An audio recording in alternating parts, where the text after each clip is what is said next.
Hello mga ka-trending, welcome back to ZK Trend. Ma'am ni Donnie mismo ang nagpakilala dito kay Donnie bilang Walk of Fame inductee. Grabe nga ang naging pahayag ni Miss Maricel Soriano patungkol nga sa mga achievements dito kay Donnie.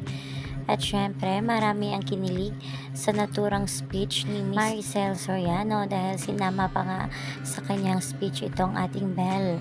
Nagpapasalamat itong si Mami Maricel kay Belle at sinabi pa niya live na better half ng Don Belle si Belle. Si Mami Maricel na nga ang mismong nagsabi na si Belle ay better half nga ni Donnie. Kaya naman halina't panoorin natin ang buong payag ni Miss Maricel Pangilinan. Brands and advocacies. You have accomplished so much, son. Thank you, Belle, for your amazing presence in this partnership. The better half of Don Belle.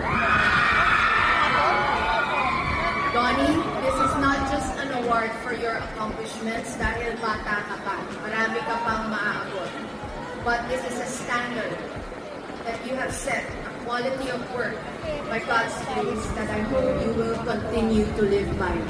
Ladies and gentlemen, please help me congratulate my son, Donnie Pangilinan, for the class of 2024 Eastwood Walk of Fame.